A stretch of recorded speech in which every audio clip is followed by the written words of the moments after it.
फिलहाल पहली खबर खरीफ फसलों के उत्पादन से जुड़ी।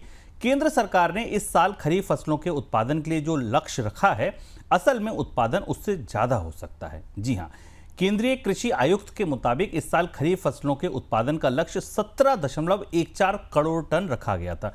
यानी कि 17 करोड़ टन अनाज पैदा होगा खरीफ की सीजन में, टोटल फसलें जिसमें धान है, मक्का है, सब। लेकिन अब अनुमान यह है कि इससे ज्यादा उत्पादन होगा।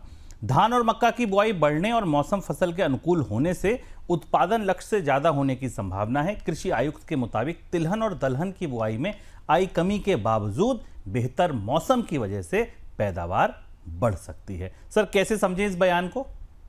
अभी ये स्पष्ट नहीं है कि उत्पादन कितना बढ़ेगा। हालांकि जो बुवाई का रकबा हमें मिल रहा है वो पिछले साल से ज़्यादा है। 109.5 मिलियन हेक्टेयर था, 110 मिलियन हेक्टेयर के आसपास है। सबसे ज़्यादा चिंता और सवाल है, उत्सुकता जिन तीन फसलों को लेकर है वो दलहन, तिलहन और कपास हैं। इनकी बुवाई के रकबे में भी कमी दिखाई दी है। जो लेट रेन हुई है उसके बाद एक बड़े हिस्से में बाढ़ की स्थिति है।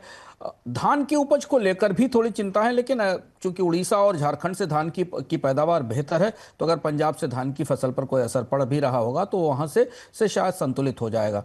पर जो तीन प्रमुख फसलें हैं, तिलहन, दलहन और कपास, इन्हें लेकर जब तक स्थिति स्पष्ट नहीं होती तब तक इस उत्पादन के आंकड़े की भविष्यवाणी को थोड़ा संभल कर देखना होगा, क्योंकि अलग अलग फसलों की परिस्थिति ही बाजार में महंगाई को प्रभावित करती है।